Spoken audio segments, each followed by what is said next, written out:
Welcome to Drive the Daf. Clear, structured explanation of the daily Daf in 20 minutes. You can even follow in the car. Pesachim Daf Kuf Yud is devoted entirely to the discussion of zugais. Zugais means pairs or even numbers of things.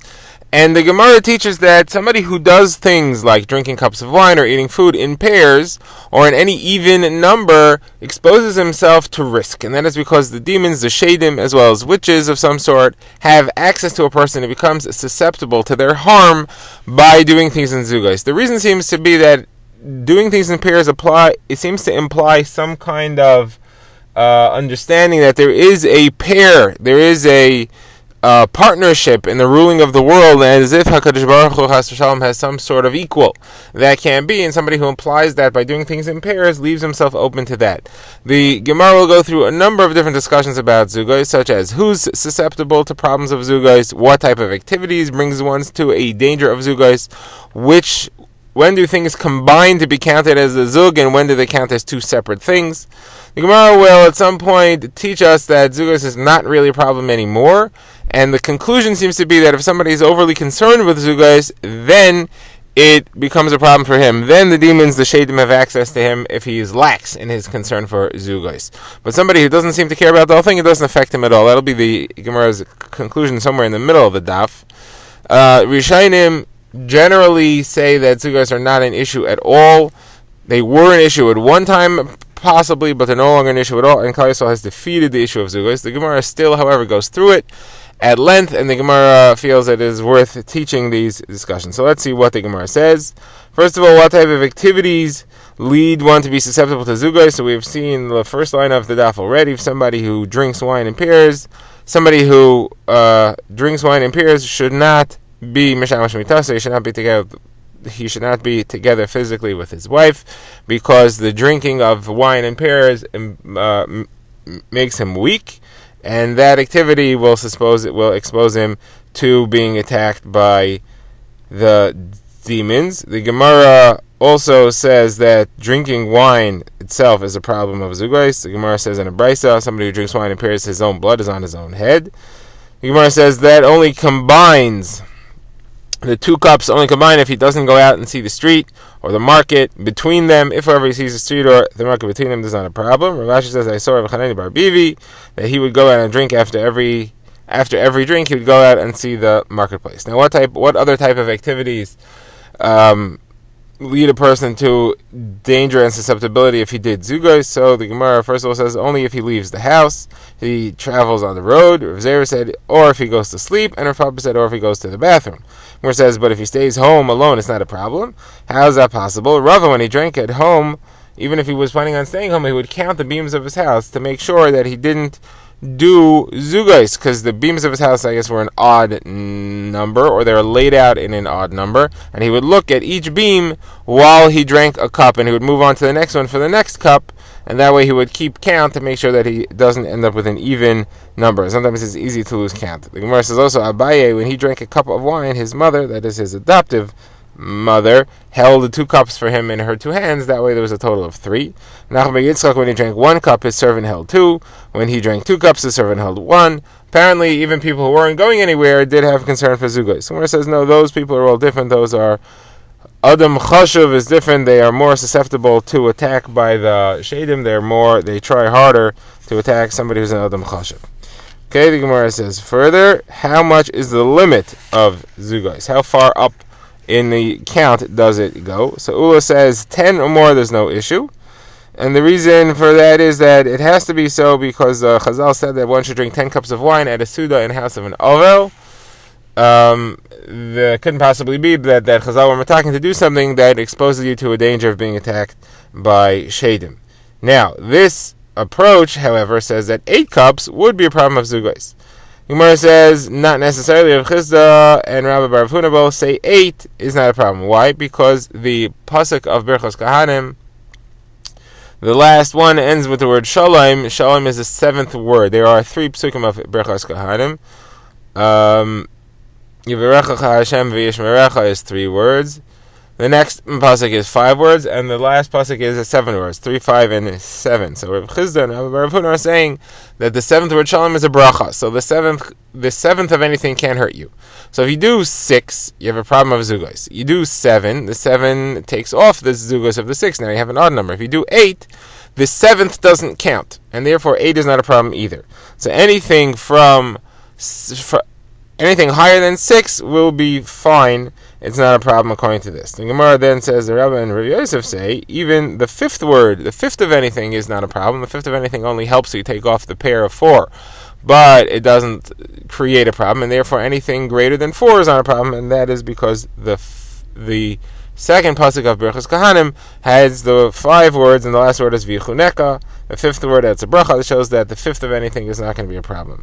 The Gemara says, and Pai and Rava say, even the 3rd is not a problem, because the first pasuk has 3 words, and V'yishmerecha is the 3rd word.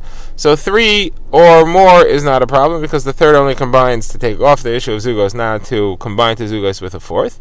And therefore, only 2 is a problem. For more than 2 is not a problem in any way. The Gemara says this fits with what Rava did elsewhere. When he would send Talmidei Chachamim off, he would give them 4 cups of wine. They would drink together 4 cups of wine. Now, one time it happened that Rava Bar Lavai was leaving his house. He drank 4 cups of wine, and something bad happened to him. He was harmed. But Rava says that had nothing to do with the fact that he drank 4 cups of wine. That's because during the shir he would attack me in an insulting way, and therefore that's why that happened to him. Okay, the Gemara goes on to discuss the possible danger of zugos. Gemara says that Rav Yosef said that there is a shade named Yosef Shida, and Yosef Shida told me that the shade who's in charge of zugos is actually Ashmadai himself, the king of all the shadim. And now a king is not a mazik. A king, he's more of an administrative capability apparently. He doesn't go out and harm people, and therefore don't worry about zugos. It's not a problem at all. Ashmadai is not going to do anything. Now some say that no. That's not what Yosef Shida meant. He said that it's Ashmadai, meaning it's very, very strong danger, because Ashmadai doesn't have to follow the rules. He's the king of the Shadim. He makes the rules. He could go into other Shadim's territory and property, and he could wreak havoc. Therefore, you should be very careful with Shadim. Okay, the Gemara quotes another thing from Yosef Shida. Rav Papa said, Yosef Shida told me that if somebody drinks 2 cups of wine, we can attack him. If somebody drinks 4 cups, we don't. We don't kill him. 2 will kill, 4 we won't kill. 4 we could hurt. We'll just injure him. How? Now, if somebody drinks 2 cups, we could kill him whether it's on purpose that he drank 2, or he accidentally ended up drinking 2. But if it's 4, then it's only if he on purpose drinks 2, not if he unintentionally drank the zug of 4. Now, the Gemara says that if he forgot, and he accidentally drank 2, and now he left, so he can't drink anymore. So what's he supposed to do now? How does he solve the problem? So the Gemara says he should clasp his hands with each thumb held by the hand of the other. That way he's putting 2 together to be 1. And then he should say the following thing. He should say, you and me are 3. You and I are 3. Then if he hears a voice answering, it could be a regular voice, but if he hears a voice is saying no 4, or you and I are 4, then he should say you and I are 5. And if the voice is 6, he should say 7. He should keep going. Where it says one such a thing happened, and this kept going and going until they got to 101. At that point, the shade exploded. He was so stressed out that he popped. Okay, now the Gemara talks about witches a little bit. The Gemara says, Ameimar told me that, the Gemara says, Ameimar he met the head of the witches, and he says, she told him the following secret to get rid of a witch that you meet, who seems to be starting up with you. You should say the following thing. You should say, you should have a torn basket of hot fecal matter to your mouth. You witches, hair should be ripped out and exposed to your baldness. Your breadcrumbs should fly away. These are all things that they used to perform witchcraft. Hair, certain hairs, breadcrumbs. Your spices should be scattered to the wind. Your spice called saffron should be blown away. The ones that you're holding in your hand should be scattered away. And as long as I was doing well with you and you were doing well with me, here he's referring to Shemayim. As long as I was in the good graces of Shemayim, you didn't bother me. But now that you're starting up with me, obviously we're not such good. We don't know how to get along anymore. We should go back to the way we got along before. All right, going back to Zugos, the Gemara says in Eretz Yisrael they didn't care about Zugos at all. Rav Dimi from Narado was very careful with the Zugos. He even made sure that if you make marks on the side of a barrel of wine to be able to measure to make sure not to make an even number of marks, and somebody once did, and the barrel burst open. Gemara says the bottom line is as follows: anybody who is especially careful about zugais and he messes up, then the demons have a right to attach to him, because he shows that he's concerned with the symbolism of the zugais, and therefore if he messes up, he's bringing a duality into the universe. We don't want that. However, somebody who doesn't care, it's not meaningful to him, there is no symbolism there, and therefore the Shaitim will have no power over him. Now, the Gemara, despite concluding that, the Gemara continues discussing different things about zugais and the dangers that are involved. The Gemara says that when Rav Dimi came to Babel, he said there's halacha l'Moshe Misinai, that the following items have zugais issues: 2 eggs, 2 nuts, 2 cucumbers, and 2 something else, and we don't know what the other thing is.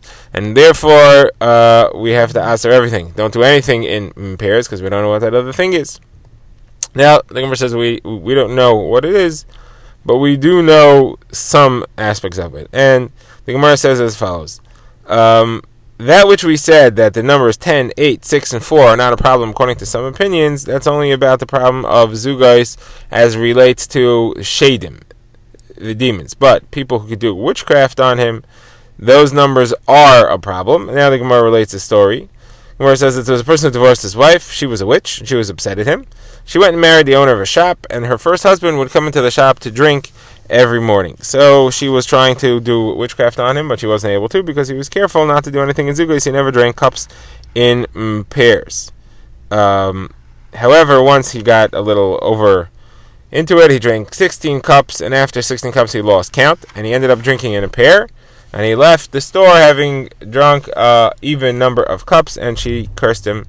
And then he was walking the street, and an Arab walked by and said, okay, this guy's a dead man. And then he was afraid and upset, and he was sick and he was worried. He went and he hugged the tree. The tree shriveled up and died, and he exploded. So you see, even though he drank well more than 4, 6, 10, or 8, 4, 6, 8, or 10, he even drank more than 16, still he was susceptible to the curses of the witches, and therefore there is no protection in such high numbers. Now, the Gemara says, since the halacha l'Moshe Misinai said there's only one thing that's not on the list, there's only one thing that we don't know what it is that's susceptible to zugi, so we know that that one thing is something which is naturally formed. It's not something which is made by human hands. So therefore there's no problem with a cooked food. Plates of food is not a problem. Loaves of bread are not a problem. All these things are made by people. It has to be something which is completed by Shemayim without human intervention. Now the Gemara says a few places where there are no problem of zugais. In a store there's no problem. Possibly the Shadim aren't interested there, or possibly you don't combine there because you buy it one at a time, and therefore it doesn't combine into pairs. Somebody who drinks one and then decides to stop and then decides to drink again, that's a new drink. It's not considered combining into pairs. A guest in somebody's house is not susceptible to the issue of pairs, because he never knows if he's getting another one, so he never really did pairs. And women are not susceptible to pairs, and the reason the exception to that is chashav, women who are considered to be prominent. The reason for this is that women usually don't drink too much wine, so there's no zugas issue. Chashav women might drink a bit more wine, and therefore there might be an issue. Now, what combines with wine? So the Gemara says there's a drink called aspargus, which is a combination of wine and something else, which has wine and cabbage, and has medical qualities. It's not real wine exactly, so but it helps, but it doesn't hurt. If it changes the number to be odd, then it helps, but if it changes the number to be even, then it doesn't count, and you're left with the odd number previous. Now the Gemara says if somebody doesn't know if he drank a zug or not, he doesn't know if he drank an odd number or an even number, he doesn't know if he should drink another cup. Maybe the additional cup will make him now having an odd number, or maybe it'll make him have an even number. Now what should he do? So there's two versions. One said he should be machmer, drink another cup. The reason for that is that it'll only combine if he wants it to, meaning he'll say this combines if I had even before now. Since he doesn't really need to drink it, it doesn't combine to make an even number. The other approach is that he should drink an even number is that he should not drink another, because even if he drank an even cup so far, by not being concerned with it, you limit the power. Like we said earlier, you only are susceptible to the damage of the demons if you're overly concerned with it. This guy's like, listen, I don't know if I drank even or odd, so whatever, I don't care. that situation is the safest way to go. Now, what other things combine with wine? So Rav Yosef says 2 cups of wine, 1 cup of beer don't combine, but 2 cups of beer, 1 cup of wine do combine. What's the reason? Something more chashav combines with something less chashav that came previously. So wine adds to beer. Beer doesn't add to wine. The Gemara says the way to remember that is a mission discussing the halacha of a size of cloth that could be makabel tumah. And it says if you add something of a higher quality onto something of a lower quality, it does add to the shear, and it does combine to make a new minimum shear to be makabel tumah. If you add something less quality onto an existing cloth or clothing, that does not combine. So you see something more chashav combines, something less chashav does not combine. Now what about before the meal and after the meal? So does that combine or not? So the Gemara says like this. Rav Nachman quotes Rav, and he says that if you drink 2 cups of wine before the meal and 1 cup of wine at the meal, it doesn't combine. It combines. It does combine, and therefore the 2 cups which you drank before combines with 1 cup at the meal. You don't have a problem with zugos. However, if you drank 1 before the meal and 2 at the meal, then they do not combine, and therefore the 2 cups that you drank at the meal they are a zug, they are a pair of zug. Now the Gemara says Rav Masharshia disagreed. He said, who cares about what's happening by the table? We need to worry about the person. He drank 3, it doesn't matter. So it's not a problem, it does combine. Now the Gemara says everybody agrees though that a cup of wine that's drunk after the meal, if you drink 2 cups during the meal, 1 cup after the meal, does not combine, and therefore the 2 cups during the meal are a zug and are a problem. The Gemara quotes a story that happened with Rabbi Bar Nachmani. Gemara doesn't quote the story. They're trying to fill in for us that some officer came looking for him to arrest him, and the officer drank 2 cups of wine and his face turned inside out, and Rabbi Bar Nachmani fixed him by having the store owner bring back the table that he was at, bring back the meal, continue the meal, and give him another cup. So you see, he had to bring back the meal. If you just give him another cup after the meal, it would not help. Now, the Gemara says if you combine drinks as follows, you take mixed drinks, even though it's not the same mixtures, you have 2 mixed drinks, and then you add another mixed drink, so they do combine, just based on the fact that they're both mixed. Rabbi Yochanan says it's got to be even water. Now, the Gemara's first opinion said not water. That was Rav Yehuda, the name of Shmuel. Shmuel said water, mixed water doesn't count. Now, mixed water means hot water and cold water. Rav Yochanan says mixed water does count as a mixed drink that combines with other mixed drinks, such as wine and beer. And Rav Papa said, he stressed that when we said water, it's only hot water and cold water, not other types of water that maybe are from different sources or something. Drive the Daf is a project of the Grand Woodlands Shul and is presented by Rabbi Yitzchak Landa. Find us on YouTube or subscribe to daily emails by emailing drivethedaf@gmail.com.